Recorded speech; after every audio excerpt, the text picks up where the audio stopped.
Hello friends, welcome to the series of discrete mathematics, जहाँ पर हम डिस्कशन कर रहे हैं रिकरेंस रिलेशन का।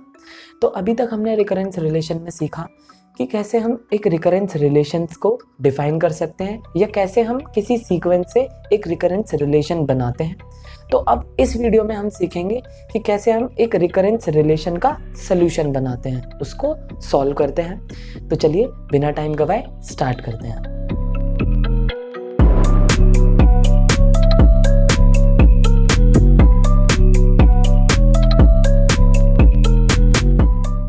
फ्रेंड्स स्टार्ट करते हैं। तो जैसा कि अभी तक हमने पुरानी वाली वीडियो में सीखा था क्या कि हम कैसे किसी सीक्वेंस के लिए एक रिकरेंस रिलेशन को डिफाइन करते हैं या उसको डिज़ाइन करते हैं, जिसका लिंक आपको यहाँ पर आई बटन के अंदर मिल जाएगा अगर आप देखने के लिए इंटरेस्टेड हैं।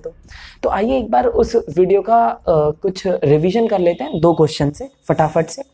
तो हमें यहाँ पे पहला क्वेश्चन दे रखा है क्या कि एक जीपी है जिसकी फर्स्ट टर्म है 1 और हमें आर दे रखा है 3।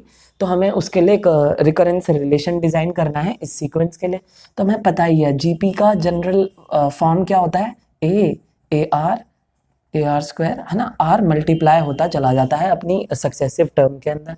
तो भाई इसकी लिए रिकरेंस रिलेशन क्या होगा कि देखिए इसके सक्सेसर में क्या हो रहा है, बार बार आर मल्टीप्लाई हो रहा है।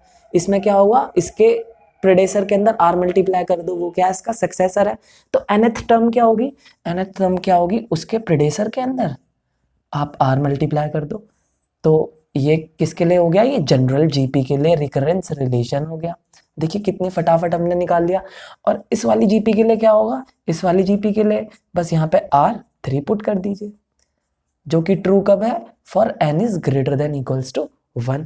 और यार हमें पता ही है, हमने बचपन में सीखा था क्या कि यार जो जीपी का जो सोल्यूशन होता है, सोल्यूशन मतलब nth टर्म को कैलकुलेट करने के लिए जो फॉर्मूला होता है वो क्या होता है, A N is equals to A R की पावर n माइनस 1, या यहाँ पर अगर ए एन प्लस 1 दे रखा है तो a इंटू आर की पावर n। ये हमने बचपन में सीखा था। अगर आपने बचपन में नहीं सीखा तो यार अब सीख लिया, है ना। ये किस चीज़ का फॉर्मूला है कि आपको nth टर्म कैलकुलेट करनी है बिना उसके प्रेडेसर को यूज़ में लाए हुए, तो आप डायरेक्ट ये वाला फॉर्मूला लगा लो, है ना। ये बचपन में सीखते हैं हम, कोई ज़्यादा बड़ी बात नहीं है। तो चलिए सेकंड क्वेश्चन की तरफ चलते हैं। सेकंड क्वेश्चन में हमें दे रखा है क्या कि नरेंद्र मोदी जी हैं, उन्होंने 10,000 रुपये अपने अकाउंट में डलवा रखे हैं, जिसका एनुअल इंटरेस्ट रेट क्या है, 9%, है ना। 9% को उनको ब्याज मिल रहा है, इंटरेस्ट मिल रहा है। तो हमें एक रिकरेंस रिलेशन, एक रिकर्सिव फॉर्मूला डिजाइन करना है अमाउंट ए एन के लिए, जो कि कैलकुलेट करके बताएगा हमारा amount A N at the end of nth year, है ना। इसके अंदर क्या होता है दोस्तों, हम जब किसी भी अकाउंट में, किसी भी बैंक में हम अपने पैसे जमा कराते हैं, वहाँ पे हमारा जो पैसा होता है वो कंपाउंड होता है। आपने सुना भी होगा कंपाउंड इंटरेस्ट, वो भी बचपन में सीखते हैं हम। एक बार जान लेते हैं क्या होता है कंपाउंड इंटरेस्ट। कंपाउंड इंटरेस्ट के अंदर हमारा क्या होता है, जो प्रिंसिपल होता है, मतलब हमने मान लीजिए 10 रुपये, 10 तो कोई नहीं डलवाता, 100 रुपये हमने अपने अकाउंट में डलवा रखे हैं। तो 100 रुपये अगर मान लीजिए आपने इस ईयर डलवाए, तो इस ईयर आपको इंटरेस्ट मिलेगा सिर्फ 100 रुपये पे। और अगले ईयर आपको इंटरेस्ट मिलेगा जो पिछले ईयर का जो अमाउंट है आपका, जो बढ़ गया है अमाउंट, है ना। 100 रुपये पे जो इंटरेस्ट मिला था वो क्या हो जाएगा, आपका नया प्रिंसिपल। अब अगले ईयर आपको उस नए प्रिंसिपल पे इंटरेस्ट मिलेगा। तो हर ईयर आपका जो अमाउंट है वो क्या होता रहेगा, कंपाउंड। आपको जो हर ईयर जो इंटरेस्ट मिलेगा वो किस चीज़ पे मिलेगा, उस पुराने वाले ईयर का जो नया प्रिंसिपल अमाउंट हमारे पास निकल के आया है उस पे हमें बार बार यहाँ पे जैसे 9% इंटरेस्ट मिल रहा है तो 9% इंटरेस्ट मिलता रहेगा। तो हमारा अमाउंट क्या होता रहेगा, कंपाउंड होता रहेगा। तो यहाँ पर भी मोदी जी का अमाउंट क्या हो रहा है, कंपाउंड हो रहा है। तो उस कंपाउंडेड अमाउंट के लिए हमें एक रिकरेंस रिलेशन डिजाइन करना है। और रिकरेंस रिलेशन हम आसानी से सोच भी सकते हैं मन में, कैसे कि यार देखो हमारा जो nth ईयर के एंड में जो अमाउंट है ए एन, है ना, यहाँ पे ए एन हमें कैलकुलेट करना है। हमारा जो अमाउंट है ए एन वो क्या होता जा रहा है, वो उसके प्रीडेसर का, मतलब जो हमारा जो अमाउंट था पुराने वाले ईयर के अंदर, उस पुराने वाले ईयर के अमाउंट में ऐड कर दो आप नया वाला इंटरेस्ट। और जो जो वो पुराना वाला जो अमाउंट है ना, उसके अंदर भी क्या ऐड हुआ होगा, उसके पुराने वाले अमाउंट का जो इंटरेस्ट है वो ऐड हुआ होगा, है ना। यहाँ पर सॉल्व करते हैं क्या कि जो हमारा जो एन अमाउंट है वो क्या होगा, compounded amount an-1 of n-1th year, है ना। जो अमाउंट हमारा कंपाउंड होके अब तक आया है और उसमें ऐड क्या कर दो, इंटरेस्ट फॉर nth ईयर। तो वो हमारा क्या हो जाएगा, nth ईयर के लिए हमारा अमाउंट हो जाएगा। तो हमारा जो कंपाउंडेड अमाउंट है, हमारा जो चलता आ रहा है वो कितना होगा हमारे पास, an-1, हमारा जो ये प्रीडेसर वाला जो अमाउंट होगा, और उसके अंदर क्या ऐड करना है हमें, इस ईयर का इंटरेस्ट, है ना, nth ईयर का इंटरेस्ट। तो nth ईयर का इंटरेस्ट क्या होगा, PRT हमें पता है, सिंपल इंटरेस्ट होगा nth ईयर के लिए। सिंपल इंटरेस्ट का फॉर्मूला होता है principal into rate of interest into time. तो प्रिंसिपल कितना है, an-1, यही तो नया प्रिंसिपल है ना। जो हम कंपाउंड इंटरेस्ट के अंदर जो प्रिंसिपल है वो बढ़ता चला जाता है, और वो कितना है, an-1। और रेट ऑफ इंटरेस्ट क्या है हमारे को, 9/100, और nth ईयर का टाइम कितना है, 1 ही साल है ना। तो ये क्या हो जाएगा हमारा अमाउंट an, और जो ये an अमाउंट है, यहाँ से अब an-1 आप कॉमन ले लें तो क्या आ जाएगा हमारे पास, 1 + 0.09। तो an क्या हो जाएगा हमारा, 1.09 इंटू an-1। ये हो गया हमारा रिकरेंस रिलेशन, मोदी जी का अमाउंट बताने के लिए। तो दोस्तों ये तो रहा हमारा रिकर्सिव डेफिनेशन, जिसके अंदर हमने सीखा था क्या कि कैसे हम एक सीक्वेंस से, है ना, कैसे हम एक सीक्वेंस से हम एक रिकरेंस रिलेशन को डिज़ाइन करते हैं। तो आइए अब इस वीडियो का मेन जो टॉपिक है वो डिस्कस करते हैं कि कैसे हम एक रिकरेंस रिलेशन का सोल्यूशन निकालते हैं। यहाँ पर जैसे एक जीपी का सोल्यूशन था क्या कि एनएस टर्म को कैलकुलेट करना है तो डायरेक्ट ए आर एन, यहाँ पर एन की वैल्यू रखो और ए एन की वैल्यू पालो। तो अब हम एक ऐसा ही रिकरेंस रिलेशन से सोल्यूशन बनाना सीखेंगे। तो चलिए स्टार्ट करते हैं। तो स्टार्ट करने से पहले मैं आपसे बोलना चाहूँगा कि यार अभी तक आपने चैनल को सब्सक्राइब नहीं किया है तो कर दीजिए, और वीडियो को लाइक शेयर ज़रूर कीजिए, और नीचे डिस्क्रिप्शन में इंस्टाग्राम का लिंक है, वहाँ पर भी जाके यार फॉलो मार दीजिए। और आप होपफुली नीचे डिस्क्रिप्शन में नोट्स का लिंक ढूंढ रहे होंगे, तो मैं यार नोट्स रिकरेंस रिलेशन की लास्ट वीडियो में डालूंगा, आप नोट्स को वहाँ से डाउनलोड कर लीजिएगा। तो चलिए अब स्टार्ट करते हैं। तो हमने स्टार्ट करना है सोल्यूशन ऑफ रिकरेंस रिलेशन।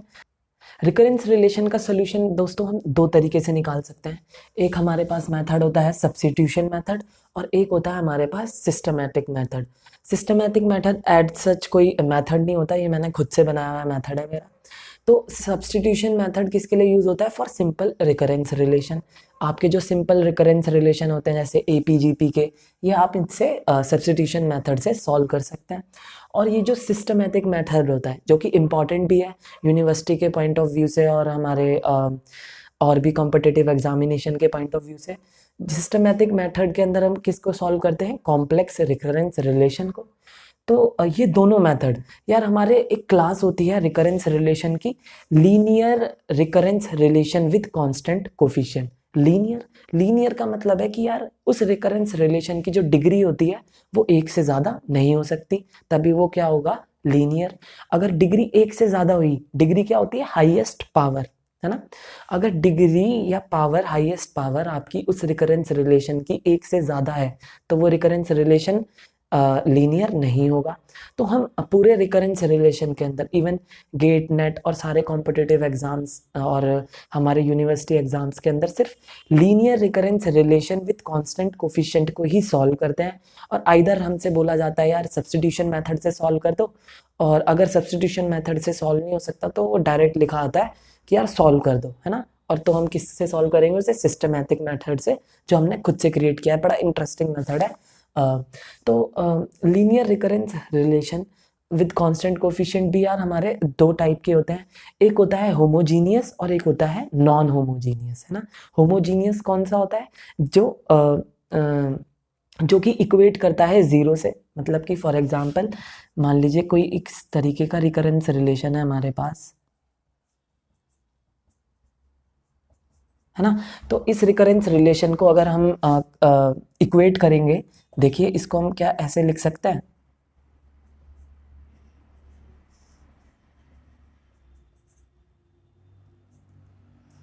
हाँ देखो, तो यार ये इक्वेट करके किसके इक्वल आ रहा है, जीरो के, तो ये क्या हुआ, होमोजीनियस रिकरेंस रिलेशन। और नॉन होमोजीनियस कैसा रिकरेंस रिलेशन होगा, जो इक्वेट करके, है ना, जीरो के बराबर नहीं आएगा कोई भी के वैल्यू, आइदर वो एन हो सकती है, कोई कांस्टेंट हो सकता है 1 2 3, है ना, कोई कुछ भी वैल्यू आपकी यहाँ पर हो सकती है, लेकिन जो इक्वेट करके जीरो नहीं आएगा। अगर जीरो आएगा तो वो क्या होगा, हमारा लीनियर होमोजीनियस रिकरेंस रिलेशन। तो आइए अब एक क्वेश्चन ट्राई कर लेते हैं जिससे आपको ये टाइप ऑफ रिलेशन की क्या लीनियर होता है, क्या नॉन होमोजीनियस होता है, क्या होमोजीनियस होता है, ये आसानी से आपको समझ आएगा। तो इस क्वेश्चन के अंदर हमें बताना है कि आइडेंटिफाई करो रिलेशन, और साथ साथ उसका ऑर्डर भी बताते हुए चलना है। ऑर्डर क्या होता है, number of most primitive term का नंबर, है ना, मोस्ट प्रिमिटिव टर्म का नंबर ही ऑर्डर होता है। जैसे पहले इसी रिकरेंस रिलेशन की अगर हम बात कर लें, तो इस रिकरेंस रिलेशन का ऑर्डर क्या है, देखिए यहाँ पे मोस्ट प्रिमिटिव कौन है, ये a क्यूब n-3, तो यहाँ पर ऑर्डर क्या हो जाएगा हमारा 3, है ना, ऑर्डर हो गया 3। तो अब टाइप पता करते हैं इसका। टाइप देखो, क्या ये रिकरेंस रिलेशन है, हाँ देखो रिकरेंस रिलेशन है, nth टर्म को कैलकुलेट करने के लिए प्रेडेसर की जरूरत पड़ रही है। क्या ये linear recurrence relation with constant coefficient है, जो कि हम इस चैप्टर में हमें बेसिकली जिनसे डील करना है, क्या ये वो है, देखते हैं।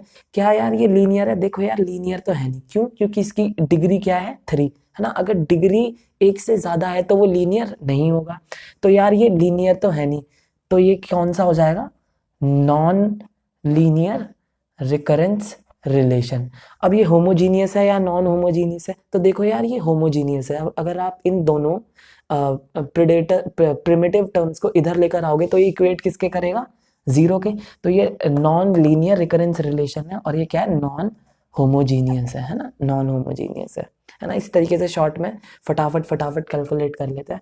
अब देखिए H N is equals to 2HN-1 + 1, तो क्या ये linear recurrence relation with constant coefficient है, तो देखिए हाँ ये रिकरेंस रिलेशन तो है, लेकिन यार ये 1 है, तो मतलब ये क्या है, नॉन होमोजीनियस है, नॉन होमोजीनियस है, ठीक है। क्या ये लीनियर है, हाँ देखो लीनियर है, जो डिग्री क्या है हमारी 1 है, तो ये लीनियर है।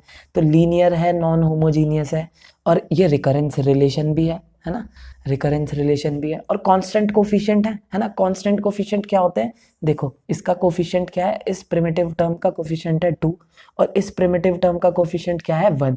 इस वाले रिलेशन के अंदर कोफिशिएंट क्या था, इसका 1, इसका 1, और इसका भी 1। तो देखिए ये भी क्या था, कांस्टेंट कोफिशिएंट, है ना, इसके साथ भी लिख देते हैं। तो ये भी क्या है, कांस्टेंट कोफिशिएंट के साथ है ना। फटाफट फटाफट कर लेते हैं।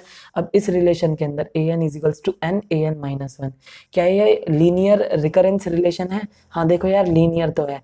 क्या ये विद कांस्टेंट कोफिशिएंट वाली है, नहीं है, क्यों, क्योंकि यार देखो यहाँ पे जो n है इसका कोफिशिएंट वो क्या होगा, चेंज होता रहेगा, है ना, ये कांस्टेंट नहीं है। तो ये linear recurrence relation with constant coefficient नहीं है। तो क्या है ये, एक ये लीनियर होमोजीनियस है ना, होमोजीनियस है, अगर इसे हम इक्वेट करेंगे तो किसके बराबर आएगी, जीरो के। लीनियर होमोजीनियस रिकरेंस रिलेशन है बस, है ना, कांस्टेंट कोफिशिएंट नहीं है ना।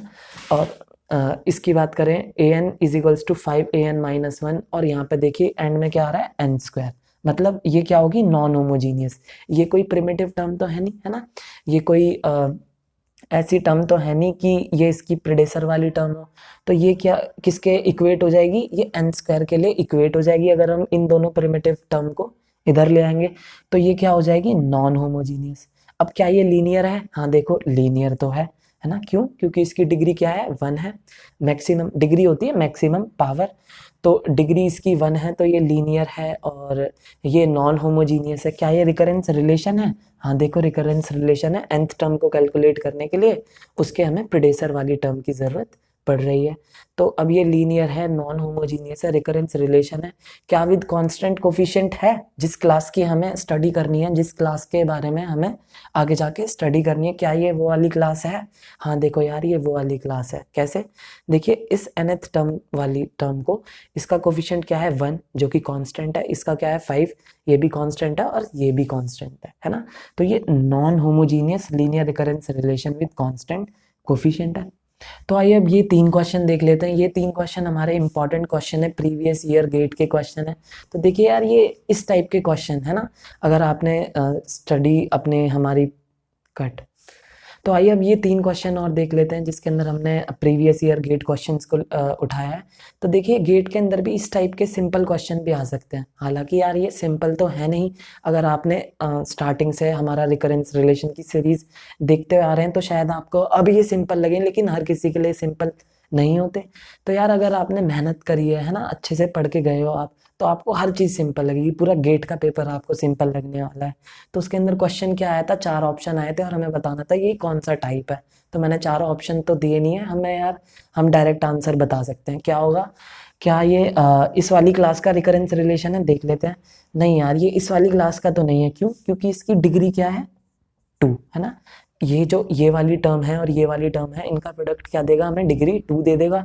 तो ये नॉन लीनियर और non homogeneous, non linear non homogeneous recurrence relation है। और क्या ये कांस्टेंट कोफिशिएंट के साथ है? हाँ देखो यार, कांस्टेंट कोफिशिएंट तो है, बट क्या है, ये नॉन लीनियर है और साथ ही साथ नॉन होमोजीनियस है। नॉन होमोजीनियस कैसे है? ये देखो, एन स्क्वायर के लिए क्या हो जाएगा इक्वेट। अगर हम इस टर्म को इधर लिया है तो ये किसके बराबर होगी? एन स्क्वायर के। तो ये क्या था, इसका आंसर क्या था? ये non linear non homogeneous recurrence relation था विद कांस्टेंट कोफिशिएंट। अब देख लेते हैं, ये भी एक हमारा पुराना गेट का PYQ है। इसके अंदर हमें बताना था कि टाइप ऑफ रिलेशन क्या है। अगेन सेम क्वेश्चन था। तो देख लेते हैं, क्या ये लीनियर है? हाँ देखो यार, ये लीनियर है।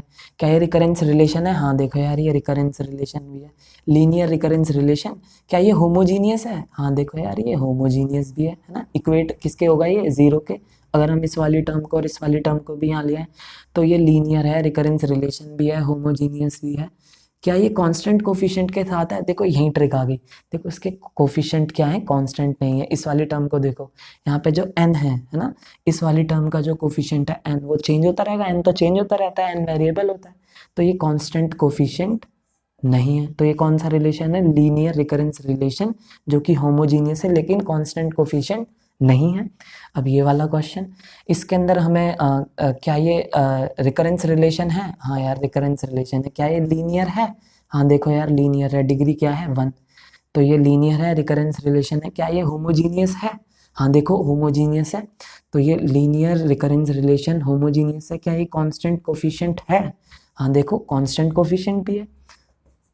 तो ये एक्चुअली में क्लास है linear recurrence relation homogeneous constant के साथ, जिसकी हमें स्टडी करनी है ना, होमोजीनियस और नॉन होमोजीनियस। कौन सी क्लास की स्टडी करनी है? Linear recurrence relation with constant coefficient वाली क्लास की हमें स्टडी करनी है। उन्हीं के ही हमें सोल्यूशन निकालने हैं, उन्हीं को सॉल्व करना है। तो चलिए, अब सबसे पहले हम किसको सॉल्व करना सीखेंगे? पहले हम सॉल्व करना सीखेंगे linear homogeneous recurrence relation with constant coefficient. फिर हम आने वाली वीडियो में सीखेंगे कि लीनियर नॉन होमोजीनियस है ना, जो इक्वेट करती है किसी चीज़ के। जैसे यहाँ पर ये वाला था, ये किसके इक्वेट कर ली थी? अगर मैं इसको यहाँ पर बी वाले को यहाँ लिखूं तो ये देखो किसके लिए इक्वेट करेगी? ये इक्वेट करेगी 1 के लिए। तो ये क्या है? Linear non homogeneous recurrence relation with constant coefficient है ना। तो हम आने वाली वीडियो में ये सीखेंगे और अब हम इसके बारे में स्टार्ट करते हैं। So now let's try to learn to solve linear homogeneous recurrence relation with constant coefficient with the help of systematic method. And in upcoming videos we are going to learn to solve these type of relation with the help of substitution method. And as I have already told you कि जो हमारा substitution method है वो हमारे easy type के recurrence relation को solve करने में help करेगा, और जो हमारा systematic method है ना, which we are going to study now है ना, ये वाला, उसको हम यूज़ करेंगे अपने कॉम्प्लेक्स टाइप के रिकरेंस रिलेशन को सॉल्व करने में।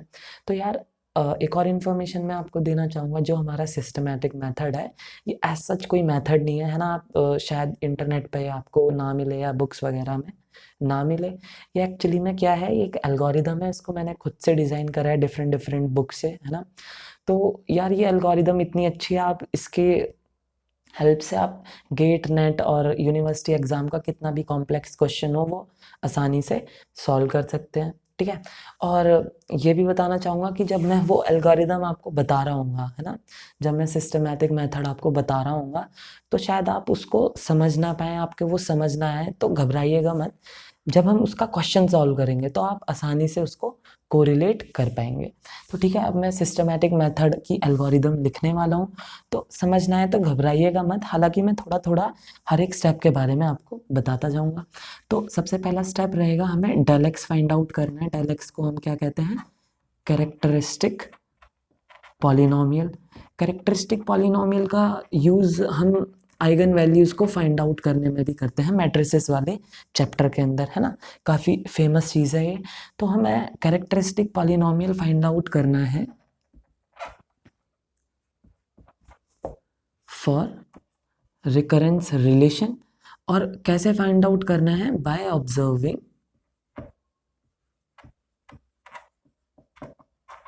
इट्स ऑर्डर, है ना। ऑर्डर, हमें रिकरेंस रिलेशन को ऑब्जर्व करना है और उसके अकॉर्डिंग हमें कैरेक्टरिस्टिक पॉलिनोमियल डिज़ाइन कर देना है। फॉर एग्जांपल मान लीजिए आपको इस टाइप का रिलेशन दे रखा है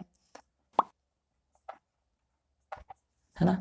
ये रिकरेंस रिलेशन है, तो इसका ऑर्डर क्या होगा, 2। ऑर्डर 2 क्यों है, क्योंकि देखो इसका ये मोस्ट प्रिमिटिव एलिमेंट क्या है, an-2, और इसका नंबर क्या है 2, तो इसका ऑर्डर क्या हो जाएगा 2। हमें मोस्ट प्रिमिटिव एलिमेंट देख लेना है रिकरेंस रिलेशन के अंदर, और जोन सा मोस्ट प्रिमिटिव एलिमेंट होगा वही उसका जो नंबर होगा वो क्या हो जाएगा, उसका order.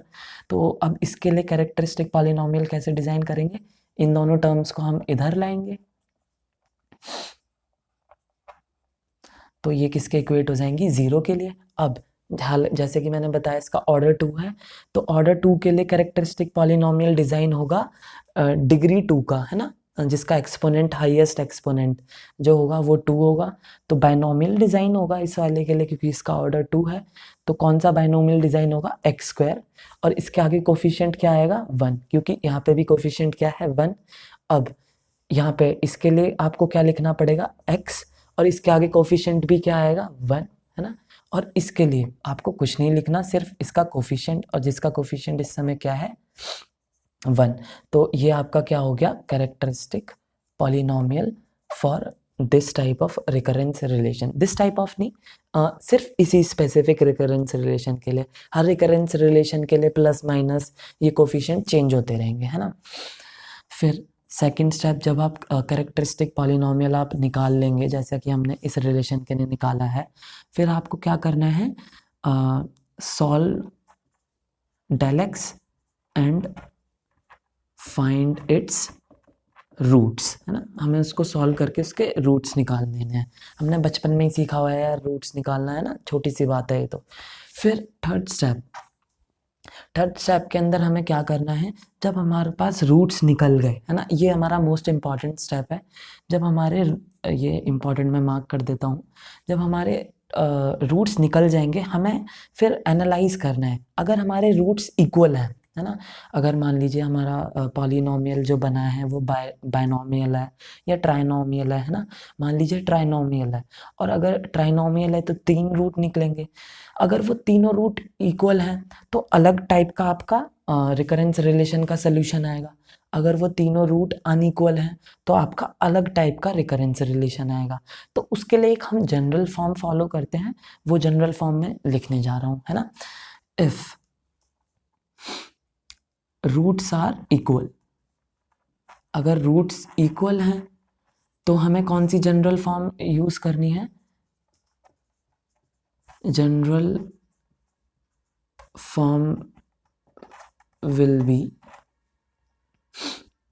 an is equals to c1 x की पावर n। c क्या है यहाँ पे, कांस्टेंट कोफिशिएंट है ना, मैंने जैसे बताया हम linear homogeneous recurrence relation with constant coefficient he solve करने वाले हैं। तो C1 क्या होगा, कांस्टेंट कोफिशिएंट, और x क्या होगा जो आपने रूट निकाला है ना, लेट से ये x1 है, पहला रूट है, और उसके एक्सपोनेंट में n जो आप जिस उसकी टर्म निकालने वाले हैं, प्लस n C1 x1 की पावर n है ना। सारे रूट्स मैंने बताया आपको क्या है, इक्वल, तो पहला रूट भी x1 है तो दूसरा रूट भी x1 होगा, प्लस n स्क्वायर C1 की x1 की power n and so on है ना। अब आगे सो ऑन का मतलब क्या है कि यार इसी तरीके से ये n है, ये नीचे आ जाएगा और ये मल्टीप्लाई हो जाएगा, और सेम अगर सारे रूट्स इक्वल हैं तो इसी तरीके से आपका जनरल सॉल्यूशन बिल्डअप हो जाएगा। अब अगर आपके रूट्स इक्वल नहीं हैं, अनइक्वल है ना, अगर आपके रूट्स अनइक्वल हैं तो आपको जनरल फार्मूला क्या यूज़ करना पड़ेगा, C1 x1 की power n plus C1 x2 की पावर n। x2 के लिए है क्योंकि यार रूट्स अनइक्वल हैं, तो अब ये क्या है, x2 है, x1 और x2 अब अनइक्वल है। यहाँ पर x1 हमने इसलिए लिया था क्योंकि रूट्स सारे इक्वल थे। तो अब जनरल फार्मूला तब हमें क्या यूज़ करना है, ये वाला है ना, और यहाँ पे भी C2 लेंगे, ठीक है। सबके लिए कांस्टेंट जो कोफिशिएंट होते हैं वो अलग अलग होते हैं, तो C1 C2 C3 और इसके लिए C1 C2, ठीक है। तो हमारा जनरल फार्मूला, जब हमारा रूट्स इक्वल होंगे तो ये फॉलो होगा, और रूट्स अनइक्वल होंगे तो ये वो फॉलो होगा। और फोर्थ स्टेप है ना, फोर्थ स्टेप जब आप जनरल फार्मूला लिख लेंगे तो आपको कांस्टेंट जो कोफिशिएंट्स हैं है ना, कांस्टेंट्स हैं, उनको कैलकुलेट करना है। और कैलकुलेट आप कहाँ से करेंगे, जब आपको रिकरेंस रिलेशन क्वेश्चन में दे रखा होगा तो वो साथ में इनिशियल कंडीशन भी देते हैं। हमने पहले भी बात करी थी रिकर्सिव डेफिनेशन के अंदर कि जब भी हम रिकरेंस रिलेशन को डिफाइन करते हैं, एक रिकरेंस रिलेशन को डिज़ाइन करते हैं, तो साथ में उसकी कुछ इनिशियल कंडीशन भी देते हैं। जैसे मान लीजिए आपको इस टाइप का रिकरेंस रिलेशन दे रखा है, तो आपको A0 1 दे रखी होती है, A1 1 दे रखी होती है, या 2 दे रखी होती है। ये क्या होती हैं, इनिशियल कंडीशन। तो उनकी हेल्प से आपको कांस्टेंट्स को कैलकुलेट करना है। और जब आप फोर्थ स्टेप तक आ जाएंगे तो आप जब जनरल फार्मूले के अंदर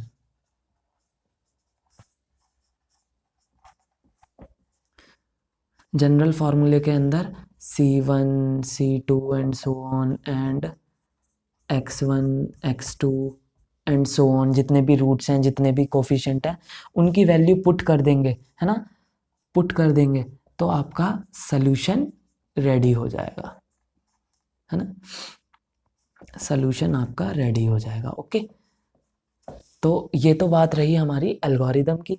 तो चलिए अब एक फटाफट से एक क्वेश्चन सॉल्व कर लेते हैं, और मैं इसको रब नहीं करूँगा, मैं इसको यहीं रखे रहूँगा और हम यहाँ पर इसका क्वेश्चन सॉल्व करेंगे ताकि आप आसानी से इसको रिलेट कर पाएँ। फटाफट एक क्वेश्चन अपने मन से ले लेते हैं, कोई सा भी रिकरेंस रिलेशन का है ना।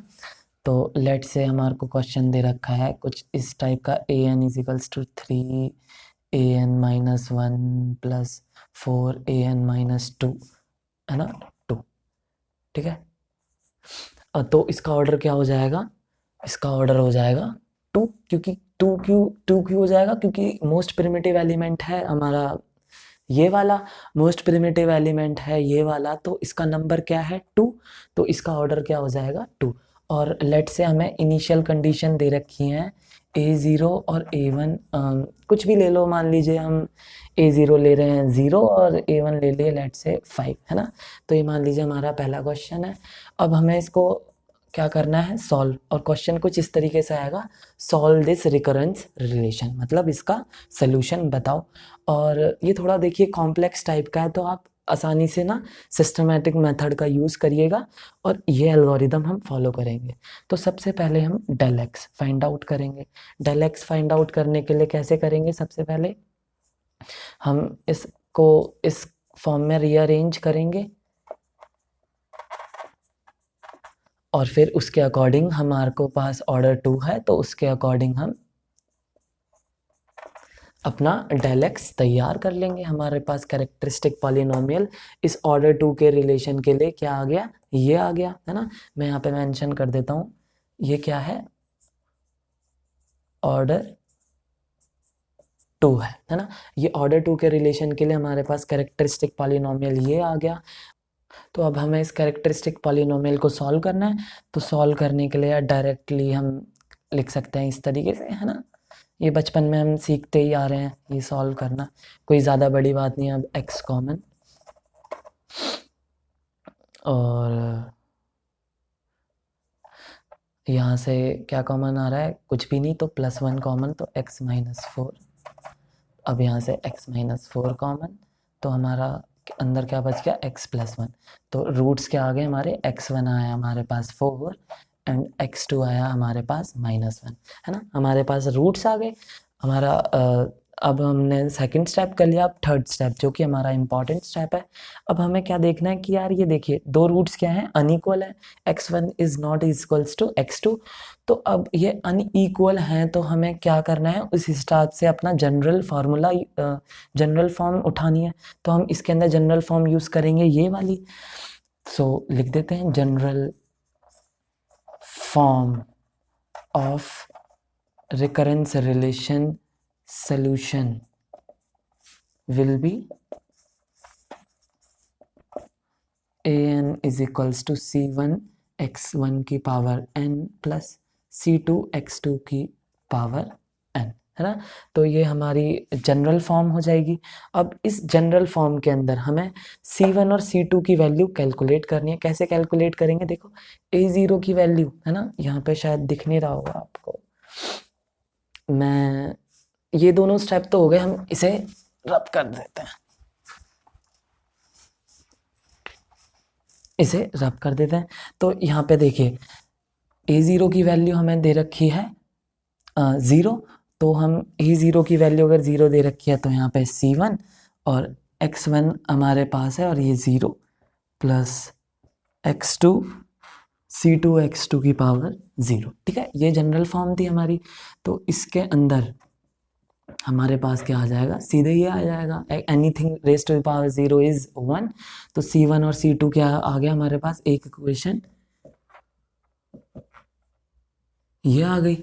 और फिर हमें दूसरी इनिशियल कंडीशन दे रखी है a1 is equals to 5। a1 5 दे रखा है, तो c1 x1 हमने निकाल रखा है 4, और यहाँ पे n की पावर क्या है 1, है ना। a1 है, n की पावर क्या है 1, प्लस c2 और x2 की वैल्यू हमने निकाल ली थी -1, और यहाँ पे n की पावर क्या है 1। तो 5 is equals to 4c1 minus c2। और देखिए यार, अगर मैं c2 को इधर ले जाऊं तो ये c1 की वैल्यू क्या हो जाएगी, -c2। तो मैं क्या ऐसे लिख सकता हूँ, 4c1 plus c1 is equals to 5।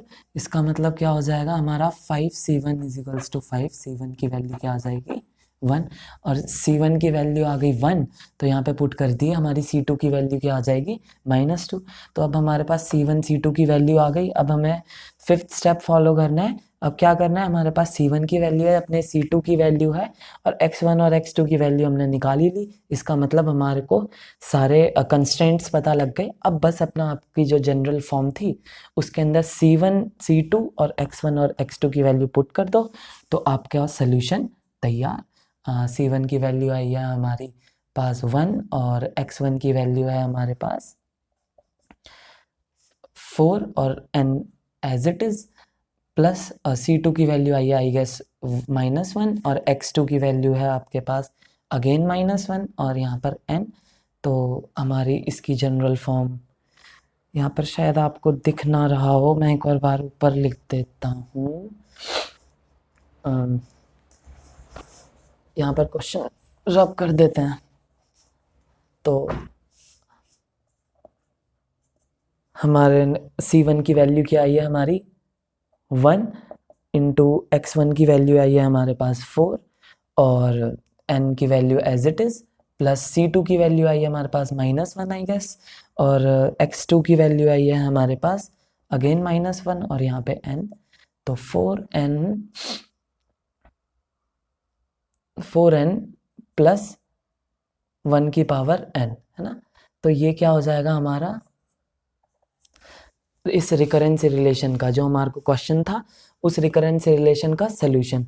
अब आप ये सोल्यूशन क्यों है, मैंने आपको पहले भी बता रखा है कि यार अब इसके अंदर आपको nth टर्म को कैलकुलेट करने के लिए आपको यार किसी प्रेडिसर वाली टर्म की ज़रूरत नहीं पड़ रही, है ना। और जो इसका जो क्वेश्चन था, है ना, क्या था क्वेश्चन हमारे पास, 3 क्या लिया था हमने,